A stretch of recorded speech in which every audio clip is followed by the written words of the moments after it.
जय झूलेलाल दोस्तों। हलो त मिली करे ठाहियूं था टेस्टी डिलीशियस सिंधी जूअर जो ढोढो, जेको साग सां खाइण में ॾाढो सुठो लॻंदो आहे। सिंधियुनि जे घर में सियारे में त हे ज़रूरु ठहींदो आहे। हिते मां 2 कोप भरे करे जूअर जो अटो खयो आहे। हिन में मां हिकु नंढो सनो सनो वढियल बसर विधो और 4-5 चम्मच सना सना वढियल सावा धाणा विधा आहिनि। इन्हीअ जे साथ ही 2 नंढा चमचा भरे करे रिफाइंड तेल विधो आहे। स्वाद जे अनुसार लूणु, ॻाढ़ो मिर्च और 2-3 नंढा सावा मिर्च सना सना वढी करे विझी रखिया आहिनि। हाणे थोरो थोरो करे करे हिते पाणी थी विझां और हिते हिन जो अटो लॻाए रखंदमि।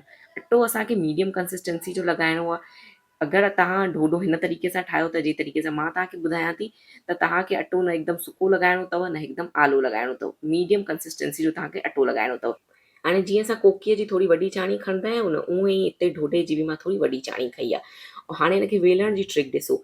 हिनखे जंहिं महिल वेलंदव त तव्हां ढोढे खे पलटंदव न, तव्हांखे चकले खे घुमाईंदे हुए ढोढे खे वेलणो अथव। हिकदमि सनो हिनखे न वेलणो अथव। जीअं कोकी वेलंदा आहियूं न थोरी सी थुल्हड़ी, उअं ई हिते असांखे ढोढे खे बि वेलणो आहे। हाणे खुरपीअ जी सहायता से हिन तरीक़े सां हिनखे चकले सां तव्हांखे अलॻि करिणो अथव। पोइ हथ में ईअं खणी वठिणो अथव और गरमा गरम तए ते ढोढो विझणो अथव। हाणे अगरि तव्हां सन्नो था करणु चाहियो न, त हिन तरीक़े सां पहिरीं आङुरियुनि सां थोरो हिनखे अञा फैलाए था सघो तए ते विझण खां पोइ।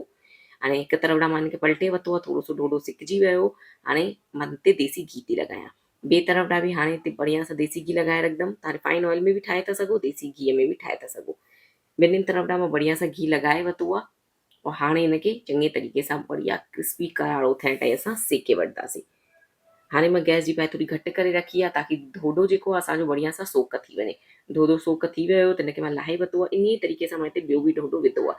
अगरि तव्हांखे आङुरियुनि सां फैलाइण में गरम लॻेव न, त हिन तरीक़े सां जेकी घीअ जी देगिड़ी हूंदी आहे हुनजे ढक सां बि तव्हां हिनखे हीअं फैलाए करे वॾो करे था सघो।